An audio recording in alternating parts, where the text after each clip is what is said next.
Thank you for staying with us. We have been joined by former Chicago Alderwoman Dorothy Tillman, who's just telling us so many stories. When she was 16 years, well, when you were 9 years old, you met Dr. King. Yes. You were in the March in Selma. You've seen the movie. You say it's 85% false. Yes. Okay. I'll give it 80. Okay, you give it fiction. 80? I said fiction now. Okay, fiction. Okay. What difference? Yeah. Okay. Well, fiction. All right. Let's talk about an interesting story. Be clear that it did, it started the dialogue. Okay, it definitely has started a dialogue. Important. But it's been a long time coming, hasn't it? Yes, yeah. Let's talk, in the movie, Viola Liuzzo. Yes. Tell me about her. Well, Viola Liuzzo, on Bloody Sunday, when blood flowed like a river, she was sitting in her house with her husband. And this young white lady, woman. Yeah, she was a white woman from Detroit who had 5 children. And she left and she came to Selma. She was killed on the highway transporting the civil rights workers back from the march. This is the final march from Montgomery to Selma. And she was in the car with Leroy Moulton. And I think they shot her because this black man was in the car with her. And they came back to shoot Leroy. But as they came back, the Freedom Truck came and they got Leroy and took him on to Selma. Viola Liuzzo, I got a chance to meet her daughter a couple of years ago. We both received some awards in Detroit. And I was so happy to meet them because I often wondered what happened to her children. She gave her life. Yeah, Reverend 5 Reed, children. Right, and Reverend Reed, the Unitarian white minister who came down, and you saw him in the movie they saw where he was beaten. Yes. He was beaten with axe handles. And he came back into, the movie showed that he died on the street, but he actually came back to the SCLC office and we sent him to Birmingham. You remember that? Yeah, Diane Nash said, we got to get you to the hospital. Yeah. And Diane sent him to Birmingham and he died in Birmingham. He was a Unitarian minister. We should say a lot of whites lost their lives for more this. More of them died than us. Yeah, and people don't realize that. Yeah, during that time right then is because there was a thing, they call them nigger lovers.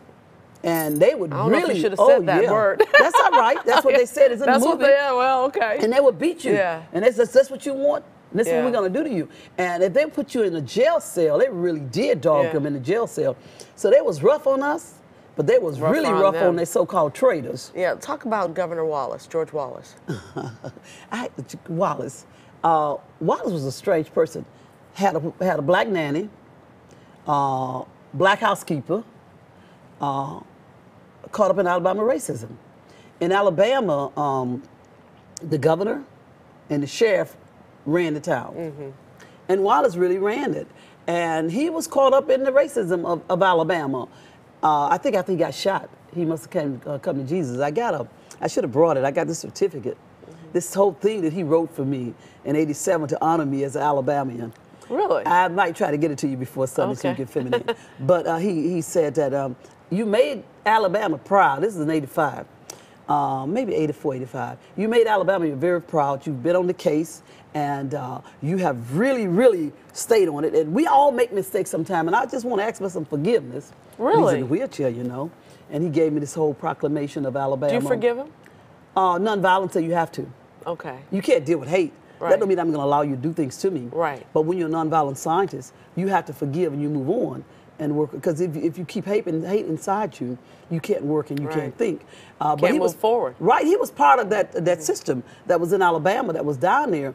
The blacks and white had a strange relationship in the South. Because it was like an interdependent relationship. And but the whites was very racist. They was no different from the whites in the North. But what I didn't like about the movie was that when they had the interaction between Wallace and Johnson, Johnson, I think, was one of the best presidents this country have had. And Johnson probably did more in relationship to black folks than any president, even Lincoln, as far as I'm concerned. He gave us the voting right bill. He strengthened the public accommodation bill. He gave us Medicare, Medicaid. He gave all the other things. He gave us Marshall, Thurgood Marshall. And to portray him in the movie, I don't think he was portrayed. Like that. Yeah, he wasn't portrayed properly. In fact, there was dialogue between Johnson and Dr. King, but not the way they played. Like the whole movie, the whole Selma March was based around Dr. King and Johnson, which was not really correct. There's Jim Bevel, C.T. Vivian, Diane, and all the rest of us. Yeah. Okay, your roots are in Alabama. What brought you to Chicago? Well, I was, after the Selma movement, we started what you call SCOPE, Selma Community Organization for Political Education, where we were beginning to teach the blacks in the black belts how to really work on this newfound freedom that they were going to get, so that when everything was signed and everything was all right, they could take over. But I got this telegram and told me to pack my bags, that Dr. King wanted me to come and go on a northern tour. And I went on a northern tour, and Chicago was chosen for that northern movement.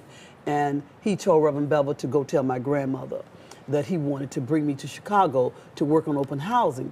And one of the reasons he wanted me to come, because he wanted me to work with the youth. I worked with Blackstone Rangers and all of them. And Dr. King said this was one of the most segregated cities he'd ever seen. Oh, it was terrible. I'd never seen anything like that.